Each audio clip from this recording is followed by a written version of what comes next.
This is a Nightline Friday night special. It didn't happen. I think it's a goddamn lie. Now that's my best judgment, which I'd bet my life on. LBJ, arguably one of the most forceful men ever to inhabit the White House. I think I would call people honey because if I felt they were honey. And I might have very well said that to Miss Kennedy, although I never felt that way about her and never believed it. And one of the most charming. I just wanted to call you and tell you I loved you, and I didn't have anything to talk to you about except I missed seeing you there on that front row. Tonight, eavesdropping on a president, the just-released LBJ tapes.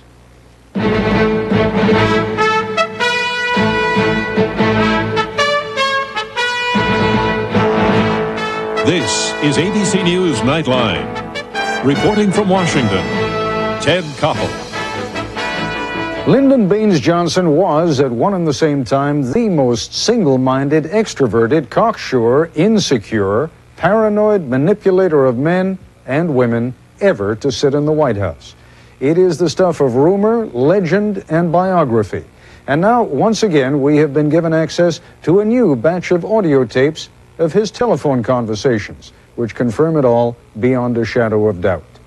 He was one complicated man. And we are going to begin tonight with a conversation that you will almost certainly not hear anywhere else. It is, quite frankly, that trivial. But then again, maybe not. Remember all the hoopla not so many months ago about President Clinton getting a haircut at Los Angeles airport from a high-priced hairdresser to the stars? Would you like to know how Lyndon Johnson might have handled that situation? Well, here's how he did handle a similar one. On December 23, 1963, the President of the United States placed a call to Eddie Sands, a hairdresser. Mr. Sands? Yes, sir. This is Lyndon Johnson. Mr. Johnson, yes, sir. Can I talk to you now without getting in the paper and getting it advertised? Oh, surely. Now, Mr. Johnson, I give you my solemn word as a gentleman. All right. Now, I'm a poor man. I don't make much money, but I got a wife and a couple of daughters and 4 or 5 people that run around with me, and I like the way you make them look. Now, how much... and I'm most flattered, I promise you. How you think... Take my word for it that this is incompetence, sir. Well, this is your country, and I want to see what you want to do about it. Now, how can you come down here and make them look better? When do you want me to come? Well, it depends first on how much it'll cost me. It won't cost you anything to worry about, sir. I promise you. All right. I just have to live off of a paycheck, and I'm in debt. But I want to see if you can't come, and I want you to get down here and not give her too much of this makeup, but give her enough to do it. And Lucy, and I've got 2 or 3 friends, and then you'll have to see what we'll have to buy in the way of a dryer or something here, so that when you do come, maybe once every month, why you can do it, and we'll work it out all right. I am sure of it, sir, and I'm not even concerned about this. But I'm going to try to get a plane out this morning. If I you just come right on and then call Ms. Roberts in my office and tell her what time you'll arrive, and I'll have a White House car meet you. You bet, sir. Ms. Roberts, who should I call? Ms. Roberts, R-O-B-E-T-R-S, Juanita Roberts, and National 81414. Just one moment, sir, and I'll get a pencil. I'm sorry, sir. Just 1 second. That's National 81414. And you come as soon as you can. I'll do that, and I'll have a $100 bill, and I'll pay you transportation. But I can't pay you like we normally do. Mr. Johnson, don't even worry about that. All right, goodbye. Thank you. Goodbye, sir. Joining me now, as she did the last time that the government released a batch of these tapes, is Doris Kearns Goodwin, the distinguished historian and biographer of LBJ. Now, you and I talked this morning about that exchange, which it blows me away every time I hear it. And somehow you feel that is reflective of Johnson's Kennedy envy. Oh, How so? Absolutely. I mean, I think what it shows is he's saying to him, I'm a poor man. I didn't have any of those advantages the Kennedys had. Just think if I'd had all that orthodontia work, if my wife had had it, if my children had had it, I would have had smiles like the Kennedys. If I'd gone to Harvard, they would have thought I was smart like the Kennedys. It's a real insecurity coming out in this character, but he plays it in such a fabulous way. It's incredible. I mean, there where he's talking about, let's see what you're going to do for your country here. What he's going to do is the president's wife's hair, you know. But you'll be a patriot when you do it. Absolutely. All right, let's move on. Toward the end of 1966, William Manchester's book on the Kennedy assassination was about to be published. It was being serialized in Look magazine, but it appears that Johnson had read the manuscript and he hated it. He called Nicholas Katzenbach, who was one of Bobby Kennedy's deputies at the Justice Department, but was now himself Attorney General. It's just like this Manchester stuff about Kennedy and I having an argument. I never had an argument with him in my life. And incidentally, Nick, that thing is full of 46 mean, vicious errors. Like my forcing him to go to Texas. I never heard of it. Matter of fact, I tried to postpone it. Told him my popularity is too low. But all that kind of stuff, it's just going to really rock us when it comes out. I want to talk to you about it sometime to see if there's anything that we can do to at least moderate their charges. My yelling around that John Connolly had $300 suits. I never did it in my life. He never had one. He buys them off the rack. He's got a good figure. He doesn't have to do like I do. But all of it makes Bobby look like a great hero and makes me look like a son of a bitch. And 95% of it is completely fabricated. Lyndon Johnson was convinced that JFK's brother Bobby was angling to become president, and that his was the unseen hand behind the bad things that were being written about LBJ. You'll hear that in this next fragment of conversation. Johnson called Abe Fortas, whom he had appointed to the Supreme Court, but who had once been his lawyer and advisor. As far as Johnson was concerned, Justice Fortas was still his old pal. I believe that Bobby is having his governors jump on me, and he's having his mayors, and he's having his Negroes, and he's having his Catholics, and he's having them just systematically one after the other each day. And he told somebody that he had 10 books coming out in a period of 10 months, and it'd be 10 good ones and 10 bad ones. 10 good ones on Kennedy and 10 bad ones on Johnson. A few days later, the subject of the Manchester book came up again, this time in a conversation with Bill Moyers, who was then his press secretary. Johnson didn't want to respond to the book publicly. He didn't want his staff responding publicly, despite requests for interviews. He thought it was inappropriate, right in the middle of the Vietnam War, to be correcting things in a book. But it was driving him nuts. I have a recollection it didn't happen. I think it's a goddamn lie. Now, that's my best judgment, which I'd bet my life on. Because I do have a recollection of not ever said a son of a bitchin' word to McHugh. All right. I never said to anybody that I got him told off. I never said to anybody that I called her honey because that was the Texas way. I don't believe that's the Texas way. I think I would call people honey because if I felt they were honey. And I might have very well said that to Miss Kennedy, although I never felt that way about her and never believed it. I have held her kind of up on a pedestal and been very reserved with her, as her letters to me will indicate. Very proper, very appropriate, very dignified, very reserved, as I don't think I called Mrs. Kennedy Sr. honey. I think that is the creature of someone's imagination. Doris, how could he be so upset about that? Clearly someone spread the word. I guess it was in the Manchester book that he had referred to Jack Kennedy's widow as honey, or had called her honey. It really riled him, didn't it? Well, you know, he was obsessed with the idea of Bobby. He told me sometimes that he used to wake up in the middle of the night in a cold sweat because he would dream that Bobby was out leading a parade with all the bugles going against Lyndon Johnson. So somehow he thought the Manchester book was not just a book. It was the first stab in the Bobby presidential campaign, because it would say bad things about him, bad things about his feelings about Jackie, and it would somehow make Bobby the president. He could never stop thinking about Bobby Kennedy. And he could never stop thinking about the Kennedys at all. I mean, in a moment we're going to be looking at some video, not video, we're going to be hearing a conversation that he had about the Kennedy assassination. That, too, absorbed him for years after the assassination. Oh, yeah, I remember once he told me he went to Appalachia and there were 2 pictures on the wall of a poor person's home, and he was so excited because he had given poverty program to these poor people. One was Jesus Christ and the other was John Kennedy. He said he felt he'd been slapped in the face. So they never would think of him. They'd only think of that Saint John and Saint Robert. All right, we're going to take a break. When we come back, we'll listen to that piece of tape I was just talking about. Back in a moment.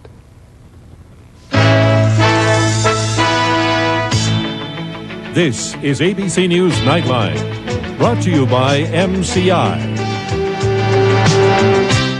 Hi, I'm Chris Columbia with MCI. You know, AT&T does commercials that claim our customers only save pennies. Here's some people that switched to MCI from popular AT&T programs. Pat and Peggy, how much are you saving? I'm saving 10,700 pennies a year. 14,400 pennies. 20,600 pennies. I save 10,000 pennies a year with MCI. 36,300 pennies. 63,400 pennies. I'm saving 73,800 pennies per year. Gee, I guess AT&T's right. They are just saving pennies. Every time Mercedes-Benz introduces a new car, other car companies rush to follow. And when Mercedes-Benz introduces a whole class of new cars, others scramble to catch up. So when Mercedes-Benz introduced the E-Class, featuring the powerful E420 V8, other car companies found this one even harder to follow.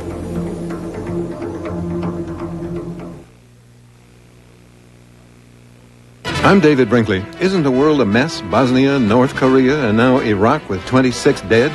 How far should we be involved in this? Are we about to be over our heads Sunday? We're Just for Feet, the world's largest athletic shoe store. Come in now for our spring price break sale. Price breaks of 30%, 40%, even 50% off regular prices, starting as low as $19.99. Price breaks to 50% on Nike, Reebok, Avia, Adidas, New Balance, Brooks, Converse, Ace, and more. Your favorite brands at price breaks to 50%. Basketball, tennis, running, cross-training, and rugged outdoor style. The spring price break sale this weekend, Just for Feet. We're 13th Fair Street. Hi, Gary Willingham. Now at Mazda Hickory Hollow, not only sales, but parts and service, all three are open till midnight.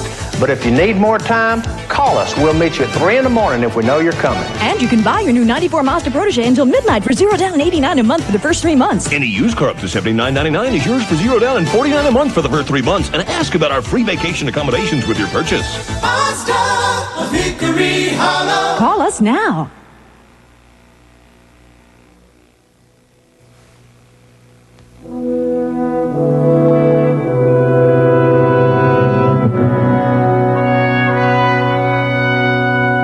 As you listen to this next conversation, which took place in February of 1967, you need to remember something that Lyndon Johnson did not know. He was calling the acting Attorney General, Ramsey Clark, to talk about a rumor that had been passed on to him. The rumor had it that the CIA and Bobby Kennedy had lined up some mafia people to try and assassinate Fidel Castro after the Bay of Pigs invasion. As you'll hear, Johnson couldn't believe it, didn't believe it. Later, of course, we would learn that it was true. You know this story going around about the CIA and they're trying to get, sending in the folks to get Castro. To assassinate Castro. Have you got that full story laid out in front of you? Know what it is? And has anybody ever told you all the story? No. I think you ought to have that. It's incredible. I don't believe there's a thing in the world to it. I don't think we ought to seriously consider it, but I think you ought to know about it. Who would I get it from? I've had it from 3 or 4. I've forgotten who's come in here. I'll have to check. Does the Bureau have it? No, I don't think so. You might ask him. Drew Pearson came and gave it to me. He said Morgan told him. Hoffa's lawyer. He says that they have a man that was involved, that was brought in to the CIA with a number of others and instructed by the CIA and the Attorney General to assassinate Castro after the Bay of Pigs. I've heard that, I've heard that much. I just haven't heard names, places. Well, let's see who it is. Let's see. I think it would look very bad on us if we'd had it reported to us a number of times and we just didn't pay and just laughed. But anyway, that following this, Castro said they had these pills and they were supposed to take them when they caught them, and they didn't get to take their pills, so he tortured them. And they told him all about it, who was present and why they did it. So he said, okay, we'll just take care of that. So then he called Oswald and a group in and told them about this meeting and go set it up and get the job done. Chris was in to see me last week, sat here for 30, 40 minutes, never mentioned anything about it. Well, he came to see me, and came to see me in the mansion, I'd say a month ago. And there's, before that, 1 or 2 others, but I can't remember who. They were responsible people, but it sounded just like you're telling me that Lady Bird was taking dope. I just wouldn't pay much attention to it. If I'm seeing her every day, I just don't believe it. Before I talk about that exchange with Doris Kearns, I'd like you to listen once again to something in particular that Johnson said. We'll put the text up on the screen for you. He tortured them, and they told him all about it, who was present and why they did it. So he said, okay, we'll just take care of that. So then he called Oswald and a group in and told them about this meeting and go set it up and get the job done. Here, Doris, is the President of the United States passing on a rumor that he says was given to him by Drew Pearson, who was a prominent columnist of the day, that Castro had called in Lee Harvey Oswald and a group of others, and the clear implication is that Castro was responsible for the assassination of Jack Kennedy. I mean, what's really going on below the surface here? Johnson's claiming, I don't like these rumors. I don't believe them. It's just as incredible as Lady Bird taking dope. But on the other hand, he's relishing passing it along. Because what does the rumor say? St. Bobby and the Kennedy CIA, they were out to kill Castro. And then in return, Castro got JFK. So it somehow does everything he wants. He loved rumors. Lady Bird used to say he used too many rumors. She used to put her hand on his knee and say, Lyndon, you shouldn't pass rumors. But this was the perfect one because it discounted Bobby, the person he hated so much. Actually, you caught me on something, Doris, when we were talking before, because I said, all of this later proved, not all of this, but the business about the mafia going down to assassinate Castro and having been sent by the CIA and Bobby, that later proved to be true.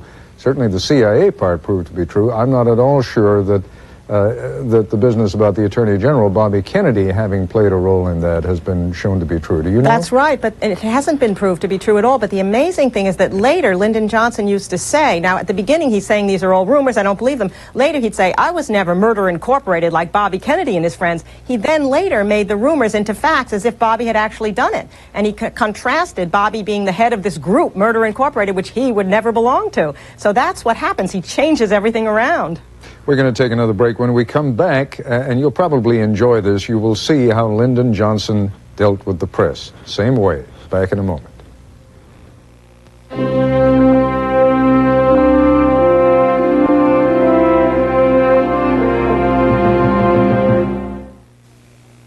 Now you can get 50% off all frames at LensCrafters. 50% off every frame we carry. LensCrafters 50% off all frame sale. This is a great deal. People should not miss this. Hurry. LensCrafters offer ends soon. The Ace Springtacular sale is a smart place to start your spring, because they've got all the stuff you're going to need for all the stuff you got to do this spring. And it's all at the prices you're going to love. The Ace Springtacular sale. Do it now. Chrysler invites you to lease a leader. Concorde, last year's automobile of the year, now only $269 a month. The highly acclaimed six-passenger New Yorker, only $294. And the car that reinvented sports sedans, Chrysler LHS, is only $329. All with standard dual airbags, anti-lock brakes, and now exceptional lease offers. Lease a leader, the award-winning cab-forward Chryslers, at your Chrysler Plymouth dealers. Monday, crime crisis. Is a foreign government flooding our streets with deadly weapons? It seems outrageous, but it's perfectly legal. Delta One investigates Monday. I do believe that for some illnesses, particularly cancer, cardiac problems, that there's no better than St. Thomas. For me personally, if I didn't have the choice of coming to St. Thomas, I would get on the phone and start making some calls, either to my insurance company, my PPO or HMO. I could not imagine going anywhere else. To find out if we're part of your health plan, call and just ask St. Thomas. If you're shopping for carpet, you know how hard it is to compare. What's the difference between these? Ooh, about $10. Introducing the Trustmark Carpet Selection System. It's selection made simple because it gives you the facts on things like thickness and durability, so you can finally make a confident decision. Nashville Carpet Center, 515 4th Avenue South, featuring the Mid-South's largest selection of beautiful carpet. No matter where you live, in or around Nashville, if you're looking for the best value in a sporty car, then you can't beat our new 94 Mercury Cougar XR7 for just $15,999 and equipped with air, automatic, dual airbags, speed control, cast wheels, power seat, power locks, and more, and just $15,999. For the best buy on a Mercury, come to Harpeth Ford Mercury, part of the Harpeth Automotive family here in Franklin.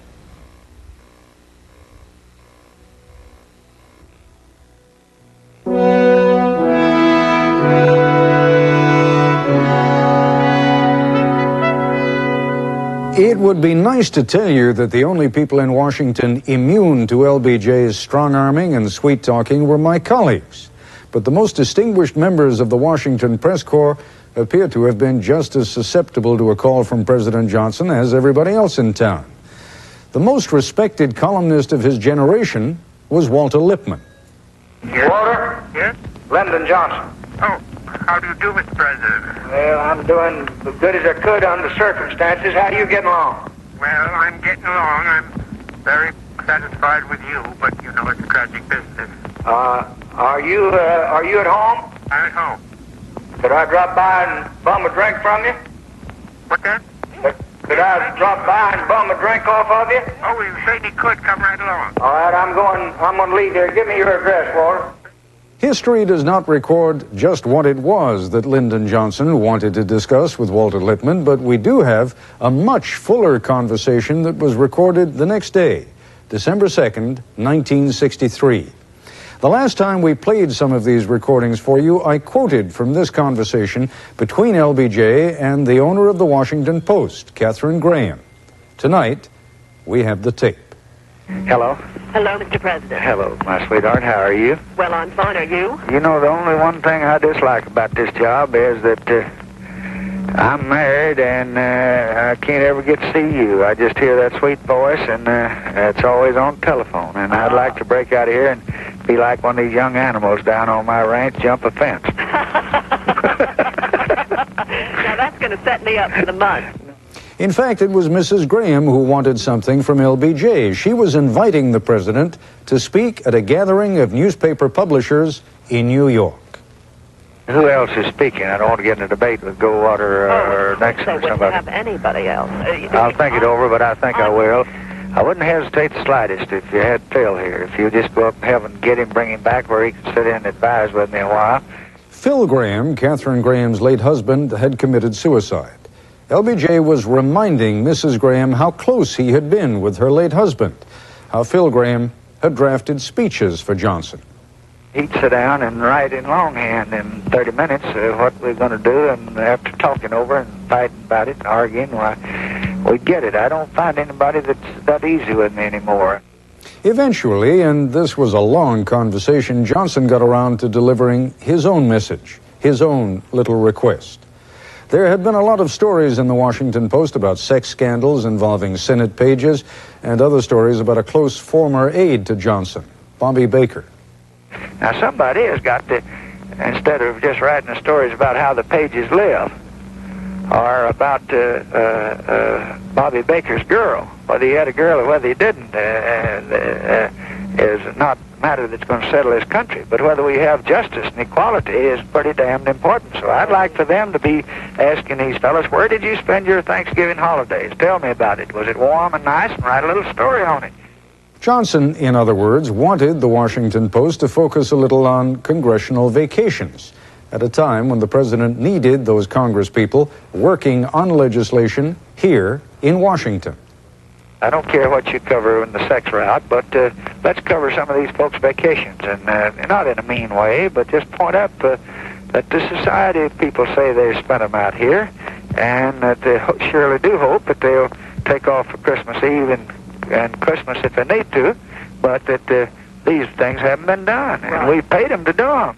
Now that Johnson had what he wanted, he was prepared to commit on that speech request that Mrs. Graham had raised. Tell him my judgment is I'll do it, and then let's get together in the next week or so. Bye. Now, over the past, 30 or 40 years, Doris, I guess every president has realized that in one fashion or another he has to cater to the press or deal with the press, but most of them don't like the press. What about Johnson? Well, what you're seeing here is like an octopus. He's enveloping the press, and it works in the first couple of months. I mean, he is so charming with Kay Graham. He understands she's vulnerable, she's lonely, he's flirtatious, but then he gets from her what he wants. That writing of the stories on the vacations was critical because he had to get the civil rights bill out of the committees on the Hill, and he had to push and push while that moment of time was there when the people felt bad about Kennedy's death, and he had to coalesce it somehow. But meanwhile, what happens is a couple of years later, when his popularity goes down and the press turns against him, then suddenly this enveloping octopus gets bitten by the very people he loved, and he has no way of understanding it. He's at a shock that they don't love him anymore. What was his attitude, I mean, privately toward the press? It sounds in some of these other little snippets, which we weren't able to play tonight, as though he is, as I guess most presidents are, mildly contemptuous. Well, I think what he thinks at the beginning is that the people in the press are just like politicians. They're just like congressmen. They need to be charmed, wooed, won, seduced. But then when he can't seduce them, he has to have an explanation. And the explanation, once again, Bobby becomes a theme in this whole thing, is that Bobby went out and poisoned the well against him. He couldn't believe he was just unpopular or not liked. That was harder in a sense for him. Always that insecurity was there. He wanted so much to be loved. And you can see on these things, he is lovable. That's what's so sad about the whole thing. Well, I mean, he is outrageous. Outrageous. He has absolutely no sense of shame. He'll press any button that he can to get what he wants. I mean, absolutely. I mean, here's Phil Graham not long dead, and he's already playing that accordion as if there's nothing embarrassing about bringing it up. I mean, you're absolutely right. There's nothing he would stop at to get what he wanted. That was part of his problem. You miss him? I do miss him. I'll tell you, these things make him come alive again, and I don't think we've seen his like in this century, if not in history. And I think anyone who knew him is reminded of what a huge character he was. We love huge characters. At least they keep us going. Doris Kearns Goodwin, thanks so much for joining us again. You're so welcome. A lot of fun. Thanks. I'll be back in a moment.